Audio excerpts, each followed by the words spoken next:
다이어트 하는 모든 사람들이 이런 검사를 다 해야 되냐? 누수들은 알 수가 있어요. 근데 초보자분들은 좀 헷갈리는 거죠. 헷갈리니까 해석에 좀 주의가 필요한 거죠.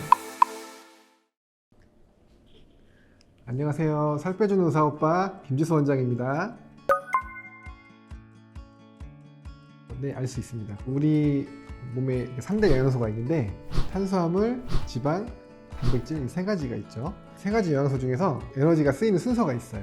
탄수화물, 지방 다음에 단백질 세 가지가 이 순서대로 에너지가 쓰이는데 다이어트가 지방을 빼려고 하는 거니까 탄수화물이 적어야 지방이 탈 수 있으니까 저탄수화물 상태를 만들어야 되는데 저탄수화물 상태를 케토시스라고 해요. 탄수화물은 그 당류와 섬유질을 합친 말인데 그 중에서 우리는 당류를 적게 먹어야 탄수화물을 적게 섭취하는 게 되는 거고 밀가루, 설탕, 액상과당을 특히 이제 저탄수화물이라고 부르는데 이걸 특히 줄여야 돼요. 저탄수화물 식단을 하게 되면은 우리 몸에서 이제 지방을 쓰기 시작하는데 우리 몸에 저장된 지방산을 쓸 수 있는 에너지 형태로 바꾸는데 그게 케톤이에요. 케톤이 만들어지기 시작하면 우리는 이제 지방을 에너지로 쓰고 있구나 라고 알 수가 있어서 우리는 케톤을 몸에서 검출해서 그걸 알아내려고 하는 거죠. 케톤은 세 가지 형태가 있는데 첫 번째가 아세토 아세테이트, 두 번째가 베타 하이드록시 뷰티레이트. 너무 기니까 이건 이제 BHB라고 부를게요.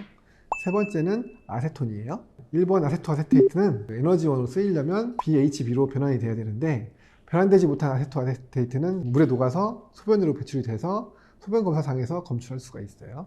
보통 이렇게 그 소변 스틱을 팔아요. 아세토 아세테이트를 확인할 수 있는 케토 스틱인데요. 열어보면 이렇게 스틱이 50개 들어있고 살색으로 이렇게 검사 부위가 있는데 이 부분을 종이컵에다가 소변을 받아서 이거를 잘 담그는 거예요. 15초 후에 색깔이 변하게 되는데 첫 번째는 케톤이 검출이 안 된 상태고 두 번째는 트레이스라고 해서 애매한 상태인 거죠.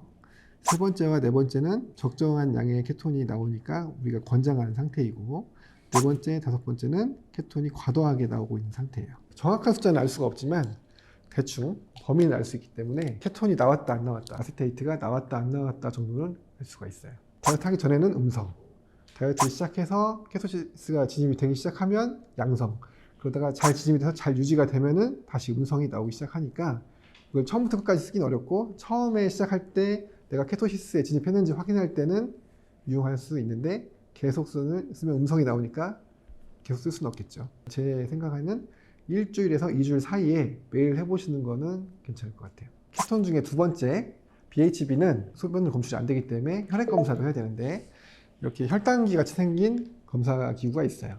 이거는 뭐 혈당과 케톤을 검사하는 기구인데 이렇게 스틱을 끼운 다음에 기가 켜지면 바늘로 손가락을 찔러서 피를 여기 끝에다 묻히고 나면 여기에 그 케톤 수치가 측정이 됩니다. BHB가 의미하는 게 뭐냐면 우리 몸에서 이용할 수 있는 케톤의 양을 나타내요. 우리가 케토시스에 진입했다는 거는 우리 몸에서 케톤이 만들어지고 있다는 거고 그러면 탄수화물이 적고 그 지방을 분해하고 있다는 뜻인데 그걸 가장 정확하게 할 수 있는 검사가 이 혈액 검사로 하는 BHB를 검사하는 검사가 가장 정확해요. 케톤의 세 번째 아세톤이라는 게 있는데 그 아세톤은 호흡으로 검사할 수가 있어요. 케토스캔이라고 해서 호흡으로 아세톤을 측정하는 기구인데 뚜껑을 열고 이렇게 이걸 밀어주면은 음주 측정기처럼 입으로 불 수 있는 부분이 나와요. 이거 전원을 켜준 다음에 어플이랑 연동을 시켜서 불어주면은 어플에 표시가 됩니다. 호흡 검사가 이제 단점이 뭐냐면 아세토 아세테이트가 BHB로 바뀔 때 일부분이 일정 비율로 계속 아세톤으로 바뀌어요. 케톤이 나오고 있으면 검출이 되는 거죠. 근데 문제가 BHB가 다 써서 없으면 버릴 게 없잖아요. 버려지는 그 케톤인 건데 버릴 게 없으면은 이제 검출이 안 되는 거예요. 그럼 헷갈리는 거죠. 0이 나왔을 때 진짜로 케톤이 안 만들어져서 0인 건지 아니면 다 써서 버릴 게 없어서 0인 건지 헷갈리니까 해석에 좀 주의가 필요한 거죠. 케톤이 나왔으면 케토시스다. 케톤이 안 나왔으면 아직 케토시스가 아니다. 라고 생각하면 안 되고 케토 스틱도 마찬가지로 처음에는 양성이 나왔다가 나중에 음성이 나오잖아요. 케토시스 상태일 때도. 그래서 해석을 주의해야 되고 혈액 검사도 케톤이 양성이 나오면 양성인 건데 음성이 나오면 지금 운동을 막 방금 했어요. 그래서 에너지를 다 썼어요. 다 케톤을 써버려서 음성이 나올 수도 있는 거잖아요.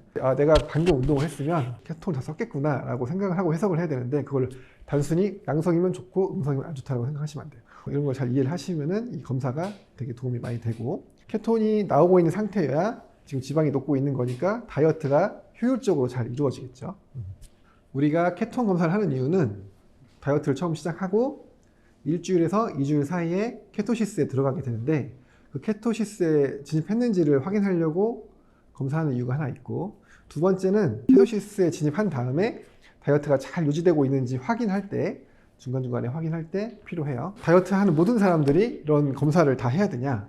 다이어트 고수들이 있어요. 고수들은 이걸 하지 않아도 증상만 가지고도 케토시스인지 아닌지를 확인할 수가 있어요. 첫 번째로 초반에 케토시스에 진입을 하게 되면 며칠 사이에 1, 2kg가 쭉 빠지는 경우가 있잖아요. 그게 탈수돼서 그런 건데, 탈수되면은 건조하고 목마르고 기운 없고 그런 증상이 있잖아요. 그래서 그거 가지고 처음 알 수 있고, 두 번째로 피부가 케토 래쉬라고 해가지고 빨개지고 가려워지는 증상이 생길 수가 있어요. 탄수화물이 급격하게 빠지면은 케토 래쉬가 생길 수가 있고, 또 하나는 케토 플루라고 해가지고 감기 걸린 것처럼 몸살기가 있고 목이 아프고 뭐 그런 증상이 있을 수가 있는데, 그래서 다이어트를 시작하고 나서 일주일, 2주 사이에 이런 증상들이 있으면 아, 나 케토시스 진입했구나 라고 고수들은 알 수가 있어요. 근데 초보자분들은 잘 모르시니까 이런 검사를 가지고 해보시면은 도움이 많이 되죠. 적응되면 증상들이 또 다르죠. 정신이 맑아져요. 정신이 맑아지고, 그 다음에 이제 우리가 밥을 먹고 나면 식곤증이라고 하기도 하고 기운이 없잖아요. 졸리고. 그런 게 없어요. 지방 케톤으로 지금 에너지를 쓰고 있기 때문에 혈당 변화가 적어서 그렇게 식후에 뭐 피곤해지는 증상들이 많이 줄어들고, 그다음에 체중이 꾸준히 빠지기 시작해요. 케톤이 나온다는 건 지방을 녹이고 있다는 거니까 꾸준히 지방이 빠지면서 효율적으로 다이어트가 되고 있다고 생각할 수가 있겠죠. 오늘의 결론, 다이어트를 할 때 지방을 에너지원으로 잘 쓰고 있는지 확인하려면 케톤 측정으로 쉽게 알 수 있습니다.